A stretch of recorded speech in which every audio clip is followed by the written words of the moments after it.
People in New Jersey picking up the pieces and cleaning up their neighborhoods in the wake of several tornadoes. Yeah, 8 of them touched down over the weekend in South and Central Jersey, as well as Pennsylvania and Delaware.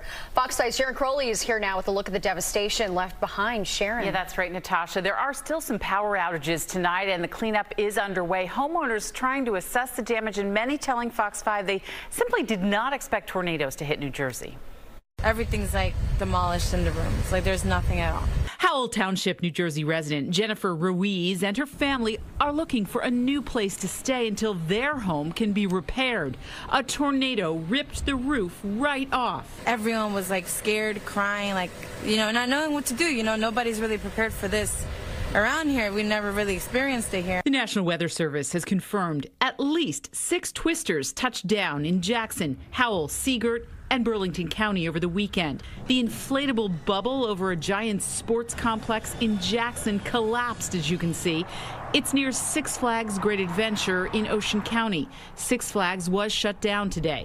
Mark Craig says he was watching TV right inside his home in Newtown, right near the Pennsylvania border, when a tornado hit. The wind started coming up high, started getting noisy, so my wife went to the door with the dog, opened it, and was looking out, and a tree came crashing down. It was nuts.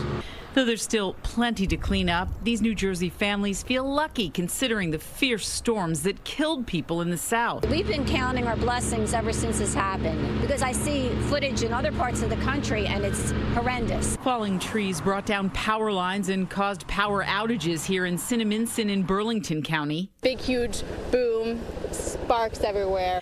Downed trees also destroyed some cars. This truck owner is disappointed about the damage, but grateful he wasn't in it during the tornado. I parked the truck away from the tree, but the whole tree came down. Very lucky. Okay, well, some schools in Jackson and Howell Townships had to be closed today. There are plans to reopen tomorrow. Six Flags Great Adventure and Safari is closed until later this week as a result of the storm. And the Red Cross is also offering shelter and water for some who may need it in Ocean County. Natasha and Steve? Yeah, wow. Devastating amount of damage. Yeah, for sure.